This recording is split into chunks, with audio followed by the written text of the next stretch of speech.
Everyday devices like our smartphones have a huge impact on our lives and lifestyles. Our relationship with them is so intimate that failed expectations can even change our mood. In a similar way, devices change our planet, in many places irreversibly. How can they fit better on Earth? Hidden inside our electronics, almost invisible, lies the impact of exploitation of heavy and precious metals. Traces inside a circuit board are commonly made out of copper. Smartphones, for example, contain around 15 grams of copper that comes from high-acid copper sulfate mining. This metal is completely reusable and recyclable without any performance loss. However, modern printed circuit boards, or PCBs, are quite complex. Can the electronics industry be reinvented? What if our devices behaved more like nature? What if they could be part of the ecosystem, creating links with other living beings, not just us? Most materials used in heavy industry are unable to participate in nature's regenerative cycles. Current technology is still a few steps away from emulating the processes and materials with which nature builds and designs. However, bioutilization and bio-assisted processes meet us halfway towards a regenerative economy. We believe that Google can set the example in future-proofing this constantly evolving industry. The first step, giving back. A symbiotic relationship between devices and nature can begin by introducing ecosystem services early in the life cycle of one of the most important building blocks of electronics, copper. Our project solution starts with introducing the Water Hyacinth into the circuit board production chain. The Water Hyacinth is the fastest growing free-floating aquatic plant. It has great tolerance for thriving in salt, fresh, and polluted waters. This beautiful species has extraordinary capabilities.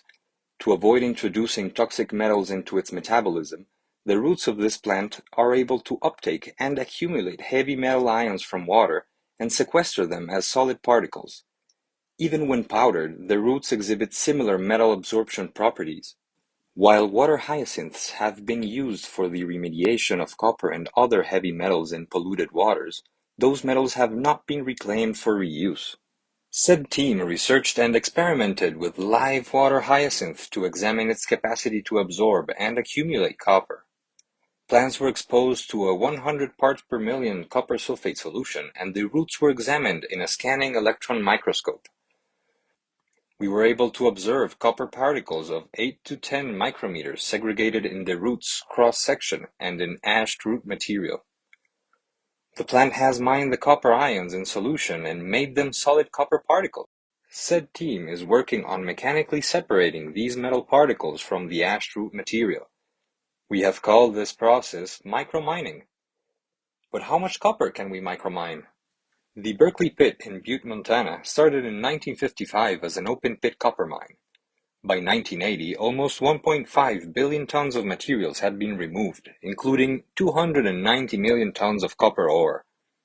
When the mine opened, the ore contained 0.75% copper. It ceased operation in 1982. The copper ore being mined at Montana Resources' Continental Pit operation today is approximately 0.25% copper. It is hard to imagine how little copper that is. To illustrate, one would need to mine the weight of 75 medium bananas of copper ore to produce 1 ounce, or 28.35 grams, of fine copper from the Berkeley Pit, and 375 bananas in weight of total material removed. At present, the global average copper ore grade for copper mines is approximately 0.62% copper content. This number is expected to decrease as mines with higher ore grades become depleted.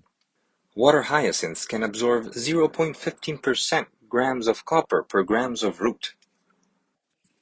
For 1 ounce of copper, we would need an average of 473 plants and around 15 meters squared surface.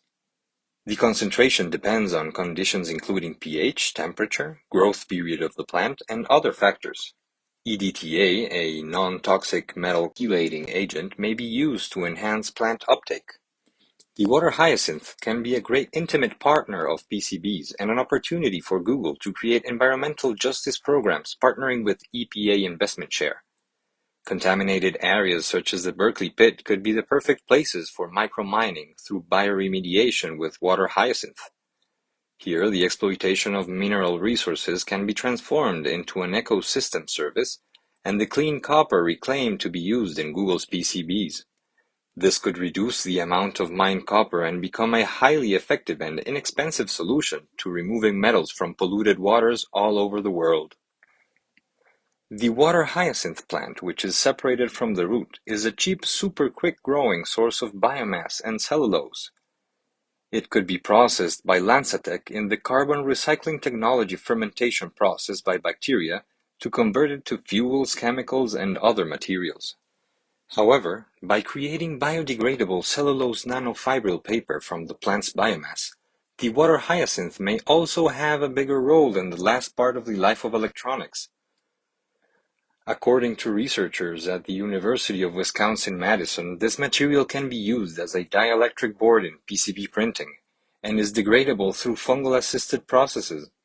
In conventional PCBs, materials surrounding copper make it hard to extract and upcycle once its life cycle has ended. By using cellulose nanofibrils as a base material, copper and other metals can be easily separated from the surface of the board, while cellulose nanofibrils can return to the earth as nutrients. By implementing a micromining copper certification, Google can incentivize policies to change and invite other parties to participate in a healthier economy. This can also foster closer and symbiotic stakeholder relationships by also participating as a raw material supplier. In this way, Google can begin a new chapter in the history of humanity where it can take the first step towards a regenerative economy in the electronic sector, starting by closing the cycle from mining to reuse and giving back to nature.